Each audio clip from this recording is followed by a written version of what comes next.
To begin the new part, here is a quick recap of what happened in the previous one. After Arthur grew up and became a talented mage, he decided to leave his family and enroll in a magic academy. However, he was not alone, as Jasmine accompanied him and continued helping him with everything. One day, the two received a new mission to investigate a village near an area known as the Forest of Beasts after all contact with it had suddenly been lost. Their top priority was survival, not fighting, since they had not been ordered to kill any hostile creatures they might encounter. Before setting out, Arthur spoke with his bond beast Sylvie and asked what she would do while he was away. She replied that she would train somewhere nearby, then left. When Arthur and Jasmine arrived at the village, they immediately noticed something strange. There were countless footprints leading into the village, but not a single trail leading out. This made them suspicious, so they began searching the entire area. To their shock, every house was completely empty, and there was not a single survivor.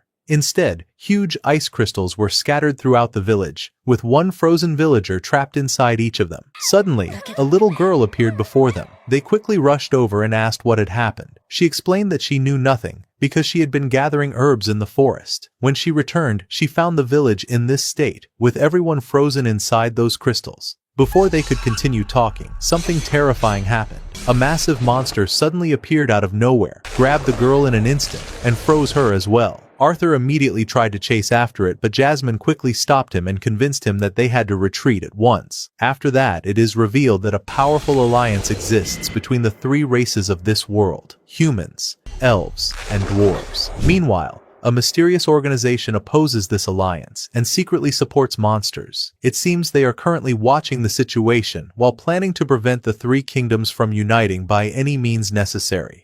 At that time, Arthur and Jasmine barely managed to escape from the monsters. Jasmine then explained that the creature they had encountered was called the Arachne, one of the most dangerous monsters she never wanted to face again. She had encountered it 5 times before and had only managed to defeat it once. She then told Arthur that the same monster had once wiped out every member of the Twin Horns, including his parents, Reynolds and Alice. Alice in particular had played a crucial role in defeating it thanks to her abilities as a support mage and healer. In fact, that type of magic is the only one capable of breaking the Arachne's curse or even killing it. The problem is that the Arachne possesses terrifying resistance to most forms of magic, especially spells that have only a limited effect on it. On top of that, its outer limbs are incredibly tough and can easily block attacks, meaning they had no reliable way to defeat it. However, Jasmine also told Arthur that the Arachne hated sunlight, which is why it usually lived deep inside caves far from any light. She reminded him that she had taught him everything she knew, not only about using a sword and magic, but also everything he needed to survive as an adventurer in this world.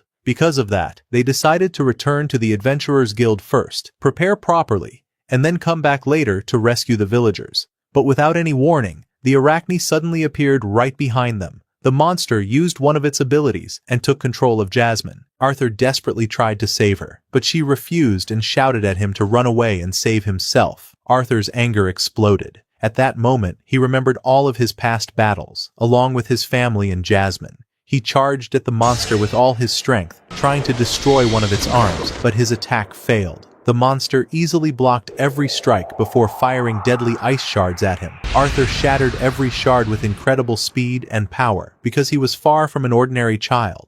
Then he declared with complete confidence, "I was once a king known as the strongest. Simply holding my sword was enough to decide any battle." He charged at the monster again and unleashed a relentless series of powerful attacks, each strike stronger than the last. But the monster did not remain on the defensive. It delivered a devastating blow that sent Arthur flying through the air as if he weighed nothing.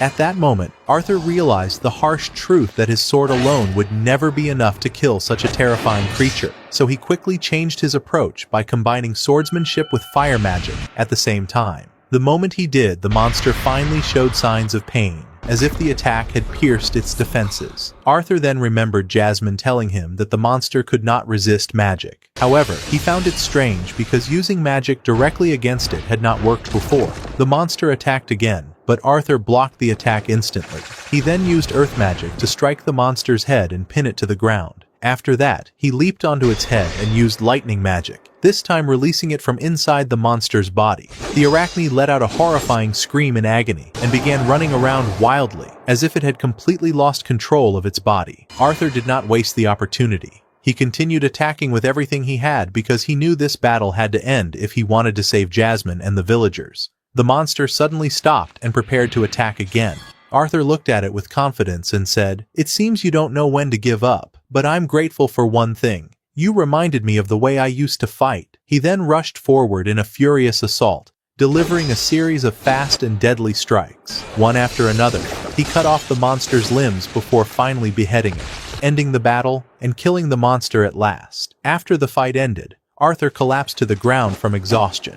He could barely move, and admitted to himself that the strain he had placed on his body was overwhelming. His old fighting style, combined with his new magic power, was still far from the level he truly wanted to reach. At that moment, he realized that he still needed much more training. Suddenly, Sylvie rushed over, deeply worried about him. She told him that she had sensed the anger filling his heart and hurried over to make sure he was safe. Arthur reassured her that he was fine and that everything was now under control. After that, Jasmine arrived as well and told Arthur that he could now kill the monster easily because its curse had already been broken. But the truth was that Arthur had defeated it all by himself. Arthur apologized to Jasmine for killing the monster and disobeying their orders. He admitted that he had let his emotions control his actions. At that moment, he began thinking that this might have been the power he needed, but it was not the power he truly sought. To him, true strength was the power to protect the people he cared about. He then remembered the huge difference between himself and his parents. He also thought of Tessia, and realized that if he had been just a little stronger, he could have protected the people he loved. Because of that, he decided to live the rest of his life without any regrets. At that moment, Jasmine told him that if anything had happened to him, Alice and the rest of his family would have been completely devastated. Arthur explained that he had risked his life because he believed it was the right thing to do, not because he valued Jasmine's life more than his own. Jasmine thanked him for saving her, and when Arthur suggested collecting the arachne's mana core, they discovered that Sylvie had already eaten it. Later, everyone was amazed that Arthur had survived after defeating the arachne. Lucas questioned the story, arguing that such a monster should never have appeared there, and demanded to see its mana core. Since Sylvie had eaten it, Arthur instead showed him the cursed eye carrying the petrification curse. The sight shocked everyone and convinced Lucas that Arthur had truly defeated the monster, though he arrogantly claimed it was beneath his own level before leaving in frustration. After returning home, Arthur's family was stunned to learn what had happened. Arthur admitted the battle had nearly killed them, and Jasmine confirmed they had narrowly escaped death several times. When Reynolds asked how Arthur won, Arthur explained that he concentrated all his attacks on one point before casting magic inside the monster's body. Alice became angry for risking his life, reminding him of his promise to be careful. Arthur admitted that such promises were difficult for adventurers to keep, while Jasmine apologized as well. Reynolds reassured Alice that despite the danger, Arthur had accomplished something extraordinary and returned home safely. Alice eventually forgave him after making him promise not to worry her like that again. Later, Arthur and Jasmine sparred without using magic. While preparing for the duel, Arthur reflected on his previous life and realized he needed to become much stronger to protect the people important to him. Meanwhile, Tessia was introduced struggling through harsh training as she fled from a gigantic rolling boulder alongside her teammates. The following day, Tessia decided their next mission would be hunting wild boars inside human territory. Although everyone knew it would be dangerous, they accepted the mission. On their way out, an adventurer deliberately tried to trip Tessia. She immediately knocked him away, and when the situation escalated, her team trapped their attackers with water magic before escaping. Soon afterward, bandits attacked their wagon, but Tessia's group defeated them without difficulty. The story then explains that although the three kingdoms had ended their wars through a treaty, hatred between humans, elves, and dwarves still remained among ordinary people. As a result, Tessia's team was repeatedly attacked throughout their journey. Watching these events through a magical map, a mysterious man continued tracking their movements. Eventually, the group realized they were constantly being targeted simply because elves were considered valuable targets. To avoid attracting attention, Tessia decided they would continue on foot instead of using the wagon. After reaching a nearby village, the village chief immediately drove them away without listening to them. Elsewhere, Arthur wondered why Lucas possessed elven blood despite belonging to one of Sapin's strongest human families. Lucas questioned Elijah about his connection to the dwarven royal family, prompting Elijah to notice Lucas's own elven heritage. Lucas explained that the Wykes family sought to produce the continent's strongest mages. Arthur added that they accepted exceptionally talented elves despite society's prejudice, either because they were unusually open-minded or because they valued power above everything else. Lucas proudly declared that he would become the strongest mage on the continent. Arthur simply wished him luck, explaining that becoming the strongest was no longer his own goal, leaving both Lucas and Elijah speechless. Soon afterward, Jasmine informed Arthur that they had received a new long-distance mission, and Arthur eagerly accepted. Meanwhile, Tessia's team tried gathering information about nearby mana beasts, but no one was willing to help. Frustrated, Tessia broke into tears. One of her companions remarked that elves likely would have treated humans the same way. Moments later, a group of children accidentally provided the clue they needed by revealing that the wild boar had come from the east. As Tessia's team reacted to the information, the mysterious observers continued tracking them through their magical map. The people watching them through the magic map agree that Tessia herself is not important right now. What matters is what she will become in the future, since she is the princess of the kingdom of Elenoir. They also conclude that eliminating her would affect the alliance between the three kingdoms, so they begin planning an attack against her. Suddenly, a massive mana beast appears and attacks Tessia and her team directly, but they manage to avoid its strike at the last moment. After that, they all attack it at the same time, hitting it again and again with everything they have. When they finish, they believe they have killed it, but to their shock, the beast is still alive, as if their attacks had no effect on it at all. They try attacking it with magic again, but this time the result is even more shocking. Their spells have no effect on it. The beast has evolved and adapted to their attacks, while also forming armor around its body that can block anything they throw at it. It soon becomes clear that this attack was not random. It was carefully planned by the mysterious people who want to kill Tessia inside human territory and destroy the treaty between the three kingdoms. Tessia and her team realize that magic is no longer useful, so they decide to focus entirely on escaping and dodging as quickly as possible. In the middle of the chaos, Faye is suddenly struck by a piece of flying debris and falls to the ground directly in front of the beast. The situation becomes extremely dangerous, but Finn reaches her at the last moment and uses water magic to pull her away, saving her before anything happens. Finn suggests retreating immediately, but Tessia has already come up with a completely different plan.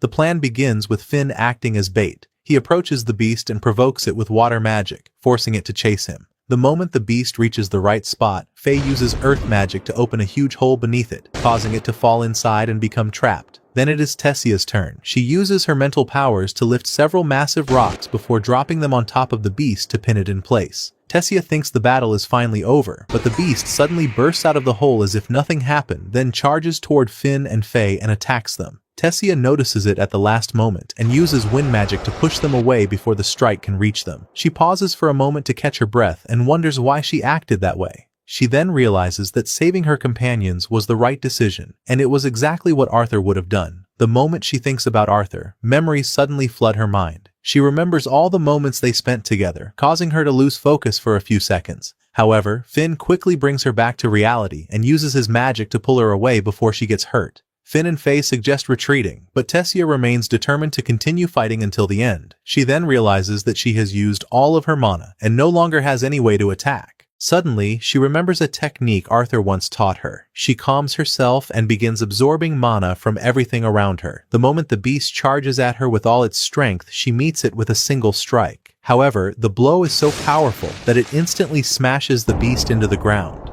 Finn and Faye are shocked and realize that she used mana to strengthen her body from within, making her attack that destructive. From a distance, the mysterious people watch what happened and conclude that Tessia is far stronger than they expected. Because of that, they decide that next time, they must prepare a much stronger beast to carry out their plan. After defeating the beast, Tessia and her team go to inform the village chief about what happened. To their shock, the man does not even thank them for saving everyone. The situation greatly upsets Tessia, but Finn tells her not to expect any appreciation from humans and asks her to forget about it. After that, they see the children they met earlier, and the children thank them for saving them from danger. At the same time, Virion is talking with Cynthia. He tells her that he had been watching Tessia and that she had come very close to collapsing during her battle with the beast. Cynthia is not very surprised, since Tessia is Virion's granddaughter after all. However, Virion admits that although he would like to credit himself for her strength, he believes her true power comes from her friends, such as Arthur, who always stand by her side. Sometime later, Tessia sits with her team and tells them that she will soon return to Xyrus with Finn. They ask Faye about her plans, and she tells them that she will also go to Xyrus because she wants to see Arthur. This completely shocks Tessia, and she asks how Faye even knows Arthur. Faye replies that she met him there before. Tessia remembers that she has not seen Arthur at all since he left her because she never knew exactly where he had gone within Xyrus. Sometime later, she finds herself standing in front of Arthur's family mansion, growing more nervous whenever she thinks about what she will say when she sees him. Suddenly, Alice and Eleanor run toward her without warning. Tessia becomes extremely nervous, loses focus, and quickly runs away while still trying to find Arthur. At the same time, the scene suddenly shifts to Arthur, who is lying unconscious on the shore of a strange island. After some time, he slowly begins to regain consciousness. He gets back on his feet without understanding what happened and wonders how he even reached this place. Still confused, he quickly gets up and starts running through the surrounding area, trying to figure out exactly where he is. He moves in every direction without any clear purpose. As he runs, his memories return, and he remembers everything that happened before he reached the island. He had been traveling in a small boat with Jasmine when a massive tsunami suddenly appeared without warning and struck them with incredible force, completely separating them. The moment the full picture returns to his mind, Arthur begins searching everywhere for Jasmine without wasting a single second, clearly worried about her. While exploring the area, he suddenly finds Lucas and Elijah lying on the ground, their bodies completely soaked with seawater. He quickly approaches them, and each of them begins explaining what happened so they can understand the full situation.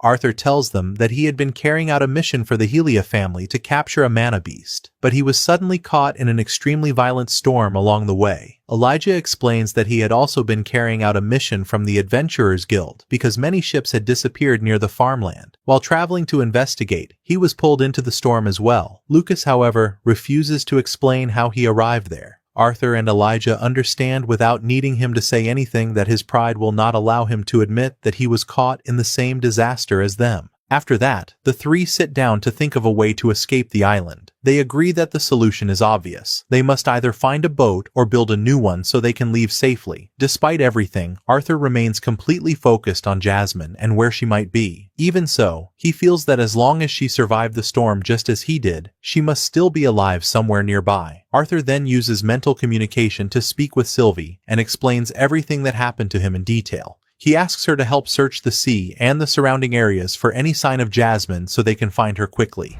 At the same time, Jasmine is seen somewhere far away from Arthur, standing at the edge of the shore and calling his name as loudly as she can, but no answer reaches her. After calling for some time, she falls to her knees in despair and begins blaming herself. She says that everything happened because of her and that she is the reason they were separated. After that, she begins remembering events from the past, specifically a conversation she once had with Reynolds. In that memory, Reynolds was telling her that adventurers who set out. Jasmine began suspecting that the guild was deliberately understating mission difficulties after several dangerous incidents. Reynolds believed that was possible, but he also warned that someone opposing the alliance between the three kingdoms might be orchestrating these events. Knowing Arthur would continue adventuring, Reynolds asked Jasmine to protect him, and she promised she would. Back in the present, Jasmine searched for Arthur and met Lucas's two guards, who had reached the island but lost track of Lucas. Meanwhile, Lucas revealed a dimensional storage ring and used it to set up camp with Arthur and Elijah.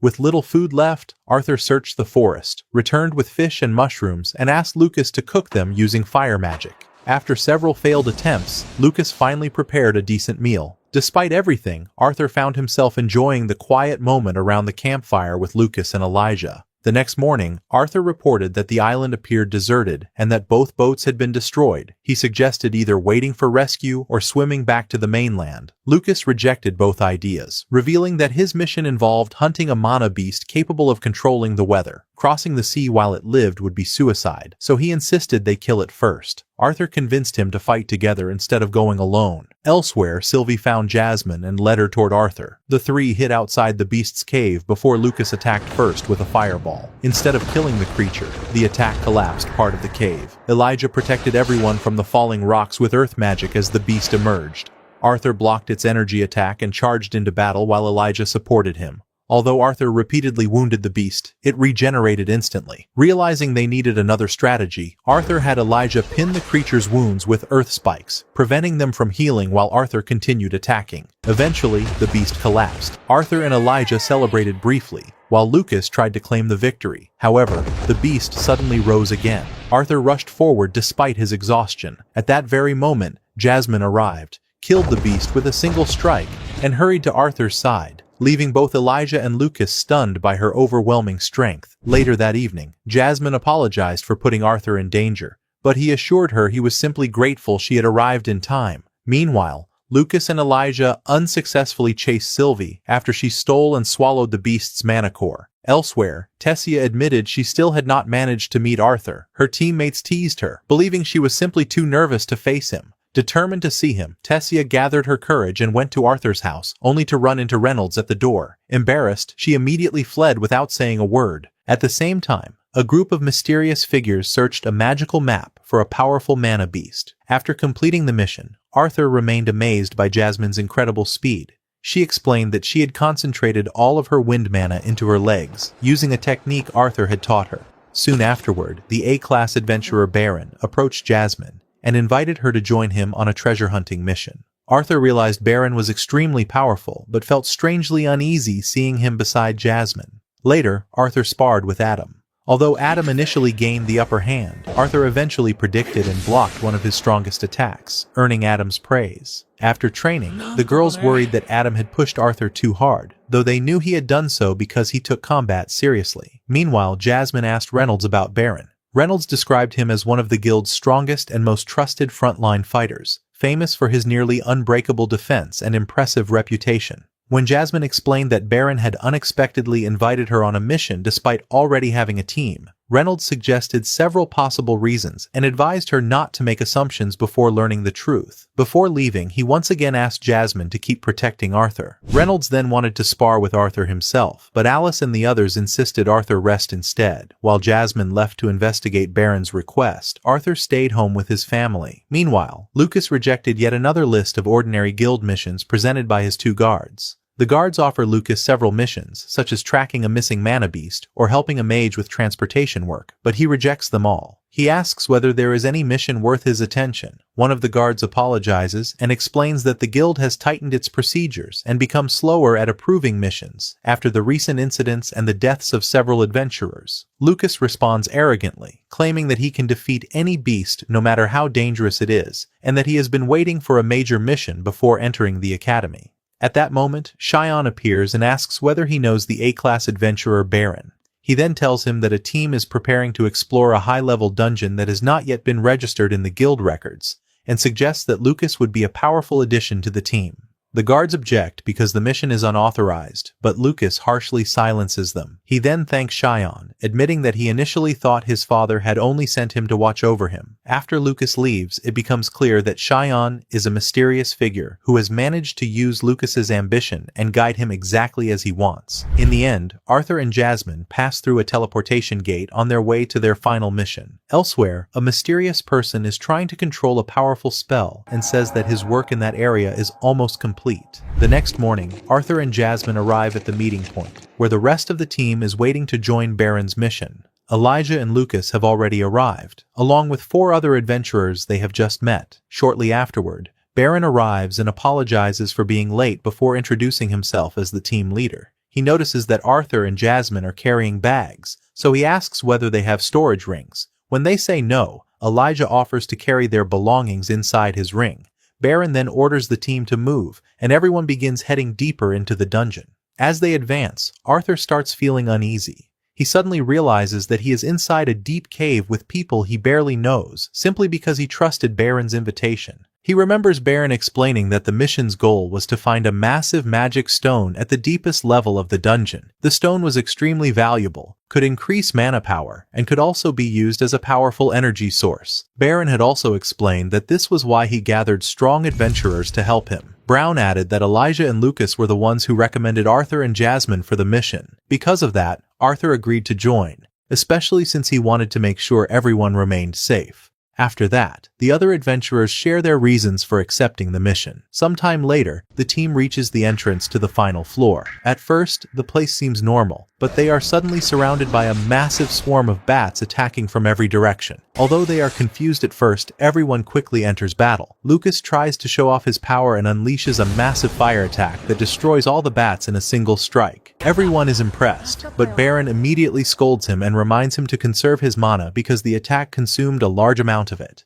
A few moments later, the bats return to life exactly as Baron expected. Since killing them is useless, the team decides to keep moving forward. They soon reach a steep drop, so Elijah uses earth magic to create steps along the wall, allowing everyone to descend safely to the next level. They continue walking, and Baron tells them that the passage leading to the deepest level is close. However, Samantha suddenly steps on a hidden trap, causing stone spikes to shoot toward her at incredible speed. Arthur moves at the last moment and saves her. Then a large number of spikes rush toward the team, but he destroys all of them with his sword before anyone is hit. Baron becomes confused because those traps were not mentioned in the information he received. He remembers meeting a mysterious masked man who told him that the dungeon contained no traps or dangerous monsters. The man also promised him an extra reward if he brought strong adventurers and gave him a map of the area. It becomes clear that Baron never explored the dungeon himself and relied completely on the map, but he hid the truth from everyone. Even so, he asked them to continue carefully. After some time, Krell and Samantha begin feeling strange heat and discomfort. Then hot steam suddenly bursts from openings in the surrounding rocks. Everyone becomes confused,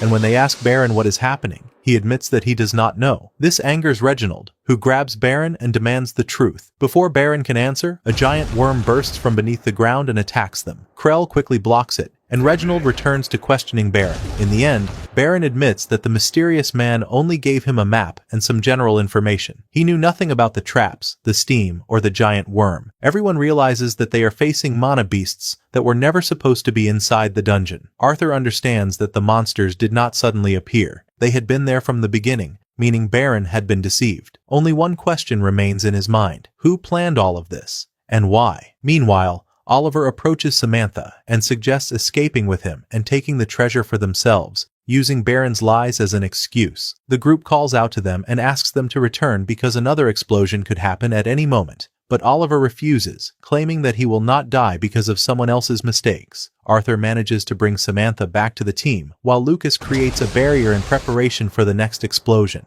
Before the explosion begins, Arthur keeps shouting at Oliver to return, but he refuses. In the end, the heat of the explosion consumes him, and he dies before their eyes. After the explosion ends, Arthur approaches his body, takes his mana stone, and hands it to Samantha. Suddenly, the giant worm attacks again. Everyone fights it with everything they have, but their attacks do not affect it. Arthur then notices that it is not trying to kill them. It is only delaying them until the next steam explosion. Just as he expected, another explosion begins building up, so everyone orders Lucas to create the barrier. However, Lucas freezes in fear and cannot move, even as the explosion begins. At that moment, Arthur rushes to protect him, and thanks to his speed, the rest of the team manages to survive. Everyone survives except Baron, who loses his arm while trying to protect Samantha. Samantha quickly treats him, stopping the bleeding and securing the wound until his condition becomes stable. After that, an argument breaks out between Lucas and Baron. Lucas blames him for the disaster, but Baron replies that Lucas also made a mistake when he froze in fear and left them without protection.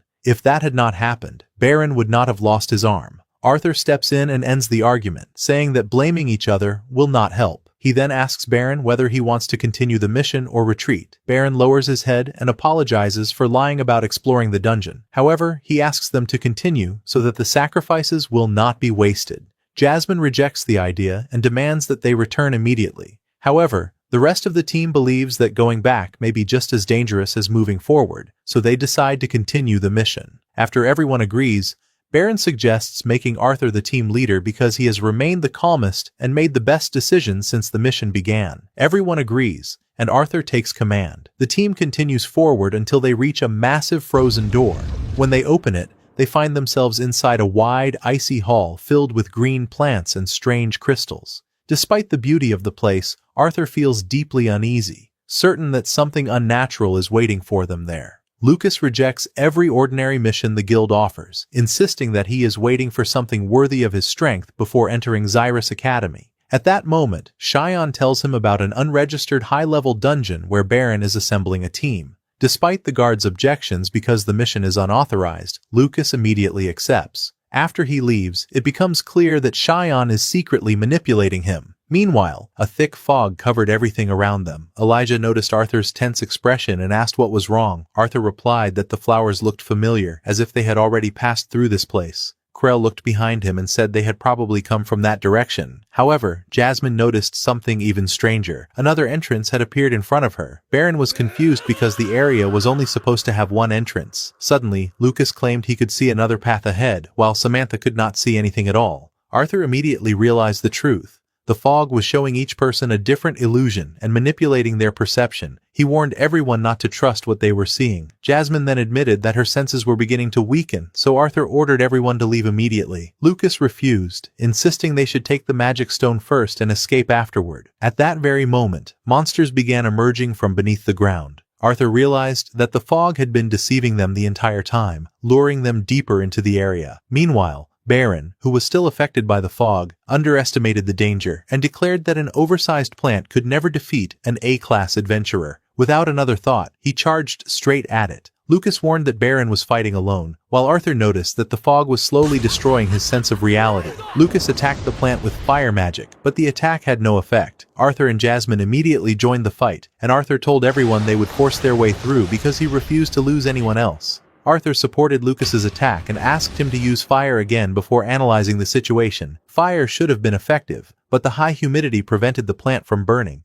In addition, its roots spread deep underground and were surrounded by an enormous amount of water. Arthur asked Samantha whether she could use her magic to evaporate the water inside the roots. Her plan worked, and the plant finally stopped regenerating. Suddenly the fog shifted, revealing the area's true form. Standing before them was a massive S-class mana beast. Jasmine recognized it immediately and realized it was the source of the fog. Even worse, they saw Krell trapped inside the creature's body, screaming Clara's name and begging her to save him. Baron charged directly at the beast, but the creature struck him violently and slammed him to the ground. The others tried to help, but Arthur stopped them because none of their attacks were having any effect. As despair continued to grow, Jasmine told Arthur to escape while they still could, admitting that they had failed to save anyone. Arthur refused to give up and reminded her of his promise to bring everyone out alive. Jasmine replied that she had made a promise as well, that she would protect him for the sake of his family. She then declared that they would face the monster together. Arthur charged forward and ordered everyone else to retreat toward the entrance. Elijah quickly pulled Baron away from danger. As Arthur observed the beast, he realized that it was focusing all of its attacks on him and Jasmine. They would never win unless they destroyed the creature's body itself.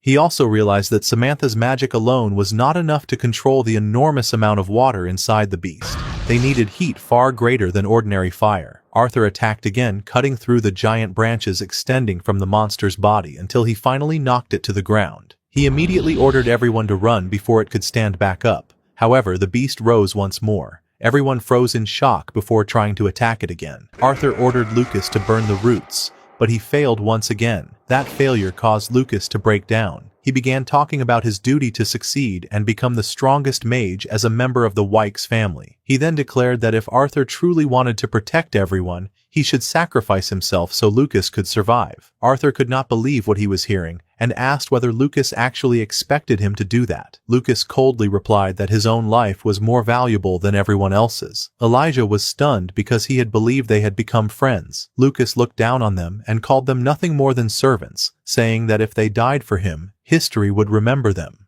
Without warning, Lucas cast a spell and attacked Elijah, claiming that he would make everyone remember their heroism.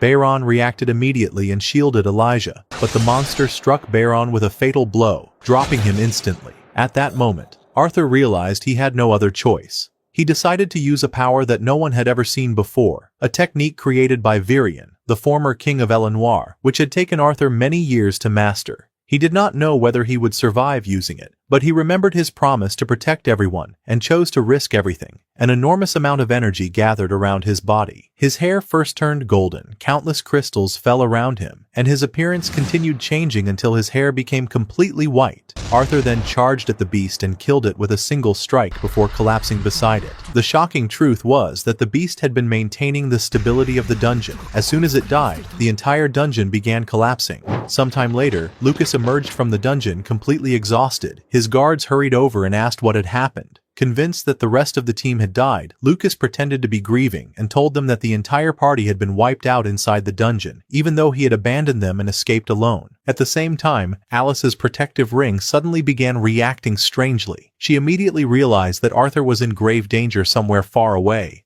Reynolds tried to calm her down, reminding her that Jasmine was still with Arthur, so he believed Arthur was safe despite whatever disaster had occurred. Elsewhere, Arthur slowly regained consciousness. The first person he saw was Elijah sitting beside him, standing guard. Arthur's condition was so terrible that he could barely move. Elijah noticed the healing jewel embedded in his glove, removed it, and immediately shattered it to activate its power. Arthur's injuries quickly began healing. As soon as he felt slightly better, he immediately asked about Jasmine. Elijah reassured him that she had survived and managed to escape, although she was still in poor condition after everything that had happened. Arthur let out a sigh of relief and asked Elijah to use one of the healing jewels on Jasmine as well. Afterward, Elijah told him that his mask had been shattered and lost during the battle. When Elijah finally saw Arthur's real face, he was shocked to discover that the masked swordsman who had been fighting beside him was not an adult warrior at all, but someone about his own age. Arthur immediately became nervous when he realized that his mask was gone. Elijah then asked Arthur about his sword. Arthur reassured him that it was safe and had been recovered after the battle without any damage. However, despite searching everywhere, Elijah had been unable to find his mask. Arthur sincerely thanked Elijah for saving both him and Jasmine, even though Elijah could have escaped and survived on his own. However, Elijah told him not to make such a big deal out of it because if he had abandoned them and run away, he would have been no better than Lucas. Elijah then asked Arthur why he had not fled when the spirit of the Elderwood Guardian appeared. Arthur replied that he had made a promise to himself to protect the people he cared about no matter what happened. After that, Arthur formally introduced himself to Elijah, and the two sealed their new friendship with a firm handshake. Sometime later, Arthur noticed the strange metal cave surrounding them, and assumed Elijah had created it. However, he quickly realized that producing such an enormous amount of metal was far from easy, even with a rare magic attribute. Because of that, Arthur began to suspect that Elijah might not actually be a dwarf. Elijah admitted that he did not even know whether he was a dwarf or not. He explained that he had grown up in Darv, where Elder Radius had raised and cared for him since childhood. However, Radius had never told him anything about his real parents, or where he had originally come from. Elijah continued by saying that his life had been completely normal until one day he woke up surrounded by enormous pillars of black metal. After that, Elder Radius told him to leave Darv and travel to the gates of Dicathan. After hearing his story, Arthur realized that Elijah had lived a lonely and difficult life because he knew nothing about his true origins or identity. Elijah apologized for bringing up such a depressing subject before asking Arthur about his own life as well, especially after sharing his personal story. He also wanted to know the truth about the powerful technique Arthur had used against the Elderwood Guardian. Arthur hesitated to reveal too much about himself, but in the end, he told Elijah that he was an augmenter who could use all 4 basic elements, along with ice and lightning magic. Elijah admitted that what Arthur had just told him was unbelievably impressive. However, he pointed out that it still did not explain the strange markings that had appeared across Arthur's body during the battle, or why his eyes had changed color. Arthur then revealed that he was also a beast tamer, and explained that what Elijah had witnessed was his beast's will, which he had unleashed during the fight. The moment Elijah heard that, he realized just how talented Arthur truly was, and how terrifyingly fast he had grown despite his young age. He could not help feeling discouraged. Arthur was younger than him, yet far stronger and more skilled in every way. When Arthur saw the look on Elijah's face, he almost laughed. A moment later, he could no longer hold it back and burst into laughter, and before long, the two of them were laughing together. Not much later, Jasmine made a full recovery. The moment she opened her eyes, she ran over and hugged Arthur tightly, apologizing because she had failed to protect him during the battle. Arthur reassured her and reminded her that he had insisted on taking that mission from the very beginning. Afterward, he decided that their highest priority was finding a way out of the dungeon, so the group headed back toward its deepest levels. When they arrived, Arthur asked whether anyone else had survived. Elijah explained that Baron and Reginald had already died before Arthur defeated the Elderwood Guardian. However, at the last moment, he managed to save Samantha by sealing her inside a stone chamber, so she should still be alive. Elijah then used earth magic to locate her, and before long, he found her. Once they reached the spot, he opened the stone chamber with his magic. Arthur was amazed by Elijah's tracking abilities and mastery of earth magic, especially considering that he was not even 12 years old. When they opened the chamber, they found Samantha lying unconscious on the ground. Arthur quickly examined her and sighed with relief after confirming that she was still alive. After leaving the area, they considered searching for the beast's mana core, but Arthur believed finding it among all the rubble and destruction would be nearly impossible. Suddenly, the entire cave began collapsing around them. They sprinted toward the exit with everything they had, but by the time they arrived, it was already too late. The entrance had completely caved in. Elijah tried to open another path with his magic, but every attempt failed. Fortunately, Arthur managed to force open a passage using his own power. The group continued through the cave, but they soon found themselves facing countless mana beasts and hidden traps everywhere they went. Arthur suggested stopping for a moment to rethink their plan. At that very moment, the entire area suddenly began filling with water, and they were on the verge of drowning. In the last second, Jasmine created an air bubble, saving everyone and allowing them to continue moving forward. After some time, they reached a completely unknown floor, where they discovered that mana beasts had surrounded them from every direction. The monsters attacked immediately. Although the group managed to defend themselves at first, the number of enemies kept increasing. As time passed, they realized the situation was only getting worse. If they continued fighting like this, they would eventually run out of mana and stamina. Arthur understood that the mana beasts now vastly outnumbered what they could handle. The constant pressure made escaping or finding another route almost impossible. With no visible way out, he slowly accepted his fate and prepared himself for death. However, just moments before everything was over, the ceiling above them suddenly cracked and collapsed. At that instant, Sylvie appeared in her true form as a massive dragon, smashing through the collapsing ceiling and descending to rescue them. Elijah looked up in complete disbelief, unable to comprehend what he was seeing. As far as the world knew, dragons had gone extinct hundreds of years ago, leaving behind nothing but legends. Arthur immediately realized how dangerous this secret was, so he asked Elijah to keep what he had seen to himself and never reveal it to anyone. Elijah finally understood the terrifying truth. Arthur was not only capable of using 6 different elemental attributes, but he also possessed a real dragon. The realization left Elijah even more discouraged, making him feel as though he was hopelessly behind Arthur in both strength and experience. Arthur reached out his hand and helped Elijah to his feet before Elijah climbed onto Sylvie's back. In the next moment, Sylvie spread her enormous wings and soared forward at incredible speed, tearing through swarms of mana beasts as though they did not exist. She safely carried everyone out of the collapsing cave system. After reaching a safe location far from danger, everyone climbed down from Sylvie's back. Sylvie told Arthur that she could easily carry all of them back to the city in a single trip. Arthur immediately refused. He explained that a dragon flying across the sky would cause widespread panic and attract the attention of powerful people and organizations he had no desire to deal with yet. Sylvie accepted his reasoning and agreed to remain hidden for the time being. A short while later, Samantha finally regained consciousness. The moment she saw Arthur, she told him that he looked much better without the mask. She then thanked him for everything he had done to save her life. Samantha also revealed that she had managed to keep the Elderwood Guardian's mana core with her, despite losing consciousness during all the chaos. Arthur suggested returning to the Adventurers Guild as quickly as possible to hand over the mana core and collect the reward. However, Samantha and the others refused. They all agreed that Arthur alone deserved the reward because they were convinced none of them would have survived the mission without him.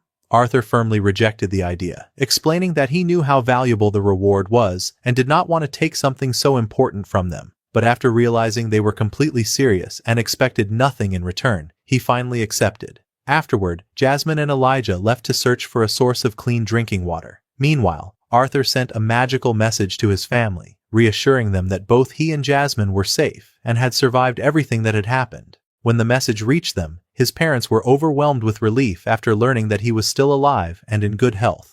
At the same time, the receptionist at the Adventurers Guild entered Caspian's office and informed him that a visitor had arrived specifically to see him. Sometime later, Arthur and the rest of the team were receiving treatment inside the guild's clinic. The medical treatment continued, and it was clear that everyone was recovering remarkably well after everything they had been through. Suddenly, Arthur sensed someone approaching the room. He quickly put on his mask before Caspian entered and asked about his condition, wondering whether he was recovering properly. Arthur replied that both he and the rest of the team were doing well and would be ready to leave the clinic whenever the guild allowed them to. Caspian then got straight to the point. He explained that the raid on the dungeon had never been officially approved by the Adventurers Guild. To make matters worse, Lucas had filed an official complaint against them, accusing them of being responsible for everything that had happened inside the dungeon. Because of those accusations, the guild decided to hold a special council to investigate the incident and determine who was truly responsible. After the meeting ended, Arthur sat alone in the guild's lobby. A moment later, Lucas walked in. The instant he saw Arthur alive and unharmed, he froze in shock because he had never expected him to survive. However, Lucas quickly hid his surprise and pretended to be happy to see him safe. Arthur immediately realized it was all an act. Without wasting another second,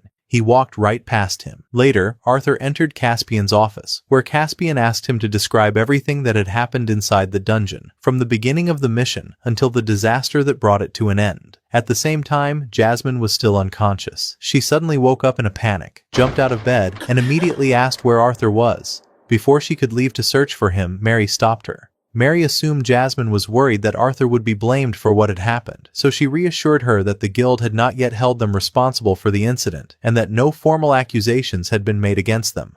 Meanwhile, Caspian informed Arthur that Lucas had already given his testimony. The problem was that Lucas's statement was filled with lies. He claimed that after becoming the team's leader, Arthur sacrificed the other members, using them as bait so he and Jasmine could escape and save themselves. Caspian explained that he knew this was only Lucas's version of the story, so he would not make any judgment until he heard Elijah's testimony, since Elijah was one of the few surviving witnesses who had personally seen what happened. At the same time, Elijah was training alone when Lucas arrived with one of his followers. Lucas informed him that Caspian would soon summon him to testify. Since Elijah was one of the most important surviving witnesses, Lucas tried to pressure him into giving false testimony against Arthur. He instructed Elijah to claim that Arthur had been a reckless leader who endangered the entire team, abandoned his responsibilities, and whose decisions directly caused the deaths of Baron and Reginald. However, Elijah was far too loyal to betray Arthur after everything Arthur had done for them, so he refused immediately. Lucas became furious. When his first plan failed, he immediately moved on to his second plan, to eliminate Elijah before he could testify. Without warning, Lucas's guards rushed in from several directions and violently attacked Elijah. Although Elijah managed to hold them off for a while, fighting multiple opponents at once gradually drained his strength. Just as they were about to deliver the final blow, something strange happened. Their bodies suddenly became unbelievably heavy, leaving them barely able to move. Arthur then appeared surrounded by a terrifying aura that completely changed the atmosphere. Calmly raising his weapon, he unleashed a warning strike toward Lucas. The attack did not seriously injure him. It merely sliced across his ear. Even so, that tiny wound was enough to make Lucas tremble with fear after sensing the overwhelming killing intent radiating from Arthur. The moment Arthur launched the warning attack, he immediately charged forward, prepared to end everything with his next strike.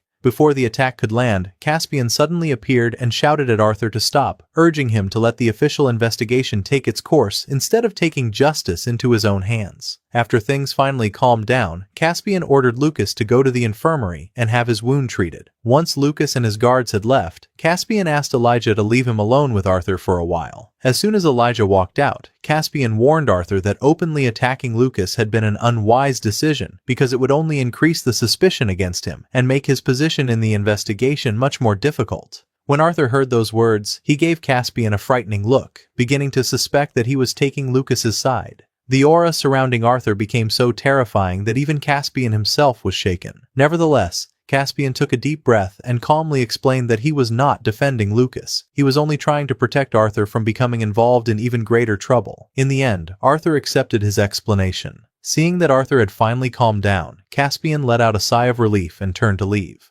Before he could walk away, Arthur called out to him and said that he had an important question. Several hours later, Arthur and Lucas were summoned before the Guild Council for the official judgment regarding the dungeon incident. The chairman opened the session and announced that because of the deaths caused by entering the dungeon without official authorization, Lucas would permanently lose his A-rank adventurer status. That was not the end of his punishment. He was also permanently banned from registering as an adventurer ever again, effectively bringing his career as an adventurer to an end. Strangely enough, Lucas showed no sign of being upset by the verdict because he had already planned to enroll at Xyrus Academy. For that reason, he did not care about his future as an adventurer. He was also convinced that if he ever wanted his rank back, his father's influence and authority would be more than enough to have the ban overturned. Without hesitation, the council chairman ordered Lucas to surrender his Adventurer's Guild badge, and Lucas obeyed. Arthur quickly realized the punishment was merely for appearances. When Arthur's turn came, the chairman admitted he still found it hard to believe Arthur had defeated an S-class mana beast before announcing his punishment. Arthur was to stay away from Lucas throughout their time at Xyrus Academy. Arthur almost laughed at the decision, but the chairman explained that it was final. As long as Arthur avoided Lucas and the Wykes family, he would be free to continue his life and work as an adventurer. Lucas was stunned, having expected Arthur's identity to be exposed. Instead, the council ruled that Arthur's identity would remain confidential within the guild. Lucas protested, but the chairman ended the hearing. As Lucas left, his guards informed him that his father wanted to see him immediately. Arthur was about to leave when the chairman privately summoned him. It was revealed that they had secretly reached an agreement before the hearing, and that much of the trial had been planned in advance. The chairman admitted he had helped Arthur because he expected to ask for a favor someday, and Arthur accepted the arrangement. The chairman then led Arthur through a hidden passage that opened into the forest. The moment Arthur arrived, Sylvie excitedly hugged him before he reunited with Elijah and Jasmine, and the three returned home together. Arthur's family was relieved to see him safe. About an hour later, everyone gathered to say goodbye as Arthur and Elijah prepared to return to the city. Eleanor was especially saddened by Arthur's departure. After arriving, Elijah reminded Arthur that they still needed to buy supplies for the academy while staying within their budget. Meanwhile, the mysterious cloaked man secretly searched the guild's archives. Although he found nothing about Arthur, he discovered Jasmine's file and learned she belonged to the Twin Horns. Elsewhere, Arthur opened a box containing the Elderwood Guardian's mana core. Sylvie immediately tried to eat it, but Arthur stopped her, deciding to study it first. Soon afterward, Eleanor told Arthur that Reynolds wanted to see him. Outside, Arthur found Reynolds with Jasmine, who revealed that her team had accepted a mission to a distant region and that they likely would not meet again for a long time. Before leaving, Jasmine requested one final sparring match. The duel proved that the two were evenly matched, and Arthur realized how much stronger he had become during his years as an adventurer. Afterward, Jasmine felt reassured that Arthur could protect himself. The next day, Arthur gave her a dimensional storage ring as a farewell gift before the two shared an emotional goodbye. Later, Arthur wondered whether Lucas could still change and eventually become their friend. When he asked Elijah, Elijah sadly replied that it was probably already too late. The two talked excitedly about Xyrus Academy. Although Arthur believed they already knew more magic than most incoming students, he hoped the academy would help him better understand and master his lightning and ice magic. The following morning, Vincent informed Arthur that he had finally found the inventor Arthur was searching for. His name was Gideon, the Kingdom of Sapin's greatest inventor. As they headed to meet him, Vincent asked what Arthur wanted Gideon to build. Arthur simply replied that it was all for a birthday gift for Eleanor. A short while later, Reynolds arrived. When he saw Arthur and Vincent together, he suddenly remembered that Vincent had an important meeting. The moment Vincent checked the time, he was shocked to realize that he was already late. He immediately rushed off and hurried away. After Vincent left, Arthur asked his father how business was going. Reynolds replied that everything was going well before taking out the mana core and explaining that there was something unusual about it. Normally, a mana core would crumble and disappear after a mage absorbed all of the mana inside it. However, this one had remained completely intact. Reynolds handed the core to Arthur and asked him to hold on to it until he finished his work. He then left. Arthur remained seated alone, holding the mana core and wondering why it had stayed intact, even though it should have collapsed once its mana was gone. He focused on it with all his concentration, and suddenly he sensed something hidden inside. The core still contained a complete beast will. Since Arthur had already inherited a beast will before, he began wondering whether it was possible to possess two beast wills at the same time, or whether such a thing was impossible. He continued sinking his consciousness into the core until he entered the world of beast wills.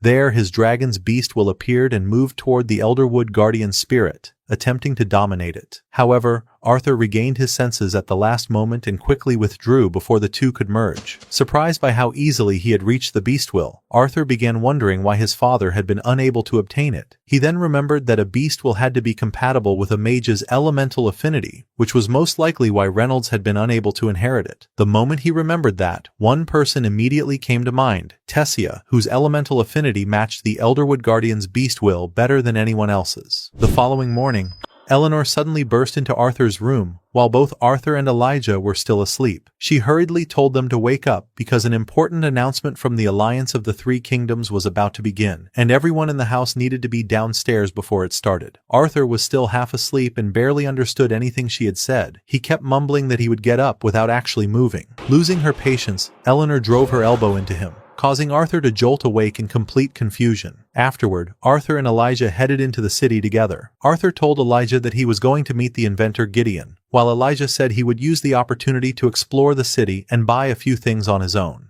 The two then split up and went their separate ways. Vincent escorted Arthur to Gideon's workshop. As soon as they entered, an assistant greeted them and immediately informed them that Gideon was not available. However, the moment he realized the visitor was Vincent, his attitude changed completely. He allowed them inside and led them directly to Gideon's room. When Gideon saw Vincent, he was surprised by the visit and asked why he had come. Vincent reminded him that he had already told him they would be coming. Arthur then tried to introduce himself, but Gideon quickly interrupted him, saying that he was not looking for apprentices. Arthur replied that he had not come seeking an apprenticeship. Instead, he had an idea and wanted Gideon's help bringing it to life. Gideon looked Arthur up and down, convinced that a child his age could not possibly have an idea worth his time. Arthur calmly pulled out a sheet of paper and placed it in front of him. The moment Gideon picked it up and looked at it, his expression completely changed. Arthur had drawn a complete design for an engine powered by steam instead of mana. The blueprint was incredibly detailed, genuinely astonishing Gideon. After examining it more closely, he noticed that a few details were still missing and asked Arthur to complete them. Arthur agreed, but said they first needed to settle on his payment. Gideon accepted and began showing Arthur one invention after another,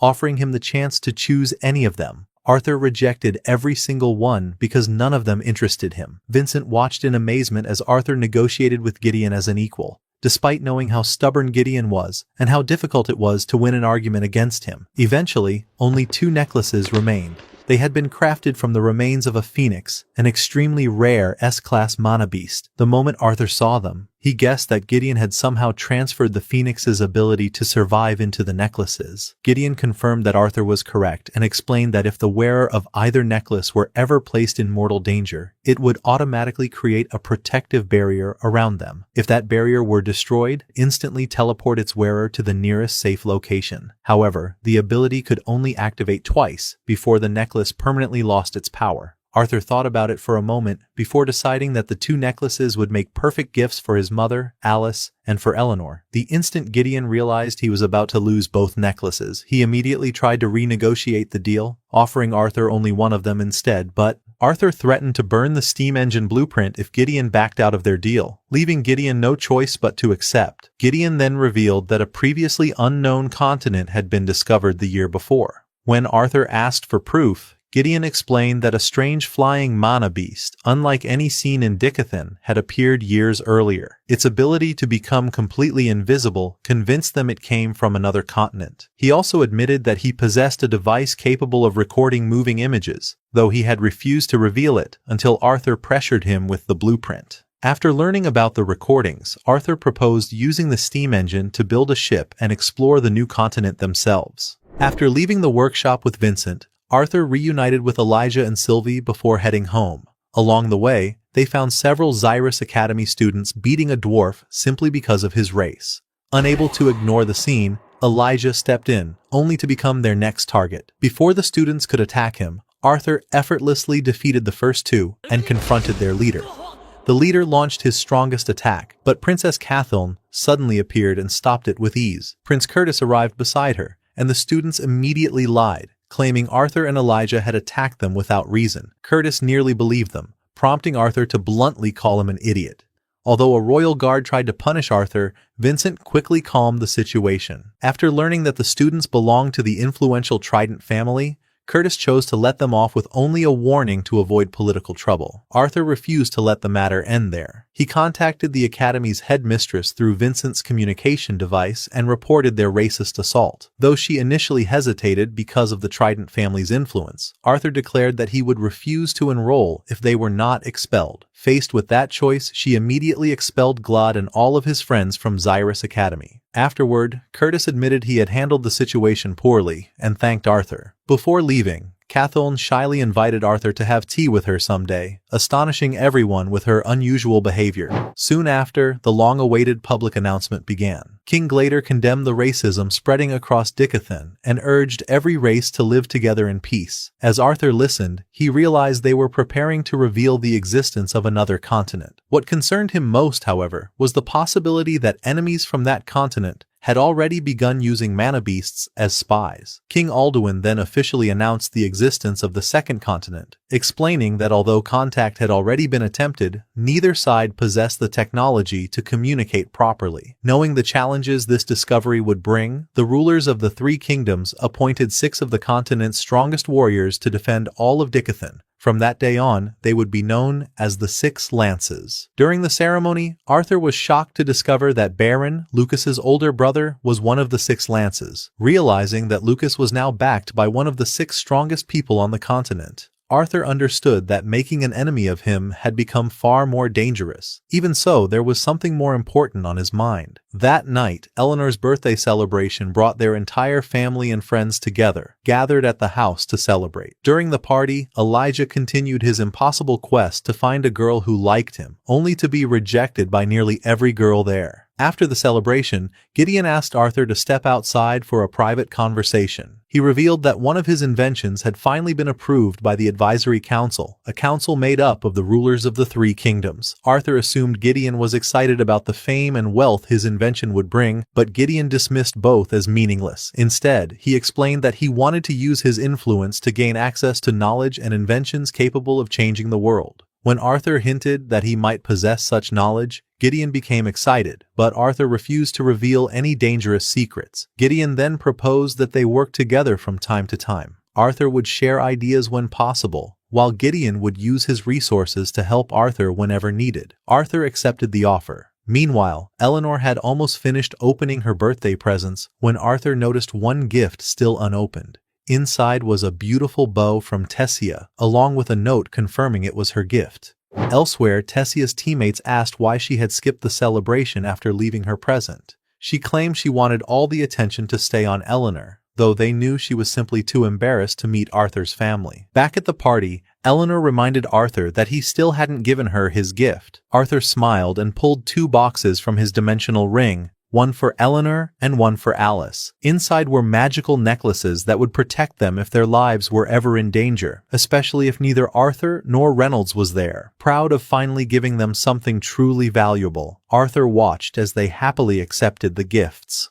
Unknown to everyone inside, a mysterious cloaked man silently observed the celebration from outside. Later that night, Arthur awoke because of a strange feeling and followed it to an abandoned church. There, he found the masked man waiting before the altar. Before Arthur could speak, the stranger called him by his real name and stated that he knew Arthur had killed the Elderwood Guardian. Arthur immediately sensed that the man possessed terrifying power, greater than anyone he had faced before. Assuming Lucas had sent him, Arthur demanded to know who he worked for. The man denied having any connection to Lucas or the Wykes family, insisting that they were no longer important. He then recounted Arthur's entire life with disturbing accuracy, making Arthur even more cautious. Although Arthur jokingly asked whether the man was one of his admirers, he kept his hand on his sword, ready to fight. The masked man claimed he had not come to battle. He only wanted to know how Arthur had achieved the impossible by killing the Elderwood Guardian. Arthur lied, saying Baron and the others had helped defeat it. The man immediately rejected that explanation, saying he knew Baron's strength well enough to know he could never have contributed. He then revealed that he himself had sent Baron and the others on that mission. Enraged, Arthur attacked without hesitation. The masked man effortlessly blasted him away with a single spell before bombarding him with ice spikes at incredible speed. Although Arthur dodged them, he noticed the impossibly short delay between each spell and wondered if the man was using an entirely new form of magic. Impressed, the stranger praised Arthur for keeping up with him and admitted he had sensed a unique energy within Arthur's mana core, confirming Arthur was truly the one who had slain the Elderwood Guardian. Arthur then asked whether he was responsible for the strange behavior of the forest's mana beasts. The man calmly admitted that the forest had served as the perfect testing ground for his latest experiment. He prepared to attack again and demanded one final time that Arthur reveal how he had defeated the Elderwood Guardian. Before he could finish speaking, Arthur instantly severed one of his hands. The masked man turned in shock and realized Arthur had been hiding his true strength all along. Arthur calmly explained that he was not foolish enough to reveal all of his abilities to his first enemy. He demanded to know the man's real objective. Instead of answering, the masked man attempted a surprise attack. Arthur struck first, slashing him across the chest and confirming beyond any doubt that Arthur truly was the one who had killed the Elderwood Guardian. When Arthur demanded the truth one last time, the man realized there was no point in lying anymore, and finally confessed. He finally confessed that his true goal was to control every mana beast in existence. At that point, he was already capable of controlling any A-class beast, but S-class mana beasts still remained beyond his reach. The moment Arthur heard that, he connected all the pieces and realized that this man had never been directly controlling the Elderwood Guardian during the events inside the dungeon. The masked man confirmed Arthur's conclusion, explaining that the will of an S-class mana beast was far too powerful for him to dominate directly. Without any warning, he suddenly triggered a small explosion. Thick smoke filled the entire area within seconds, leaving Arthur unable to see anything. From within the smoke, the man continued speaking. Although he could not directly control the Elderwood Guardian, he had managed to agitate and influence it, indirectly manipulating it into attacking and killing anyone who entered the dungeon. He then pulled out a syringe filled with a body enhancement serum and injected it into himself without the slightest hesitation. The serum granted its user terrifying strength, but in exchange it completely stripped away their free will. Moments later, Arthur noticed the masked man's body beginning to change in a horrifying way. The instant Arthur realized a dangerous transformation was about to occur, he prepared to stop it before it could be completed. Before Arthur could make a move, however, a massive explosion shook the entire area. As the smoke gradually cleared, the masked man was no longer human. His body had transformed into a gigantic mana beast whose strength rivaled that of the Elderwood Guardian itself. Without wasting a single second, the monster charged toward the city, destroying everything in its path. The city guards reacted immediately, showering it with countless arrows in the hope of stopping it. Every attempt failed. The arrows neither slowed the monster nor inflicted any visible damage. Even worse, the beast slaughtered several guards before continuing its brutal rampage.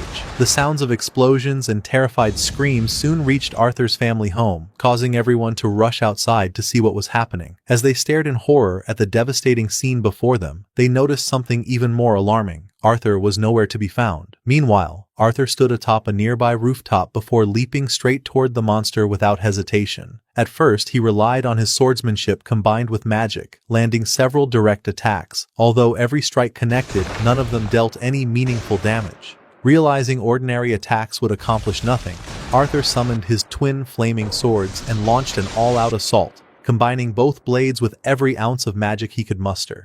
Even then, the monster remained overwhelmingly superior.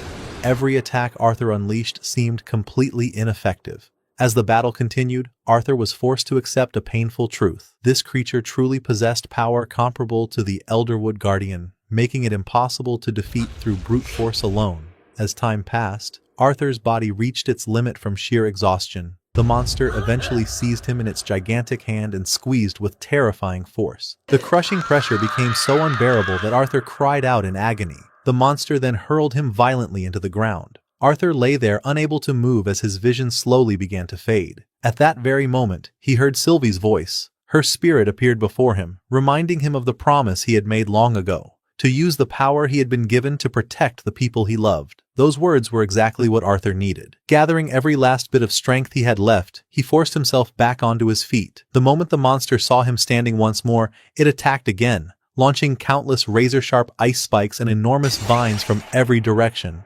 This time, however, Arthur activated Absolute Zero. Thanks to the speed and control he had gained, he effortlessly avoided every attack. As the battle continued, Arthur began matching the monster blow for blow. For the first time since the fight had started, the two seemed almost evenly matched. Sensing that the decisive moment had finally arrived, Arthur resolved to unleash every bit of power he possessed without holding anything back. An overwhelming surge of energy erupted from his body. He delivered a devastating strike that blasted the monster high into the sky before it could regain its balance. Arthur immediately followed with a massive energy attack that struck the creature directly, destroying it once and for all. After the battle ended, Arthur approached the giant corpse. There, he found the masked man restored to his human form, lying among the rubble. Arthur raised his sword, ready to finish him. Before he could strike, the man launched one final spell. The attack lacked enough power to seriously injure Arthur. It merely cracked Arthur's mask. Arthur retaliated instantly, driving his sword through the man's back and leaving him on the verge of death. The last thing the masked man saw was Cynthia standing before him, with her face hidden beneath her hood. He tried to warn her, insisting that Arthur was not normal and that a dangerous secret surrounded him.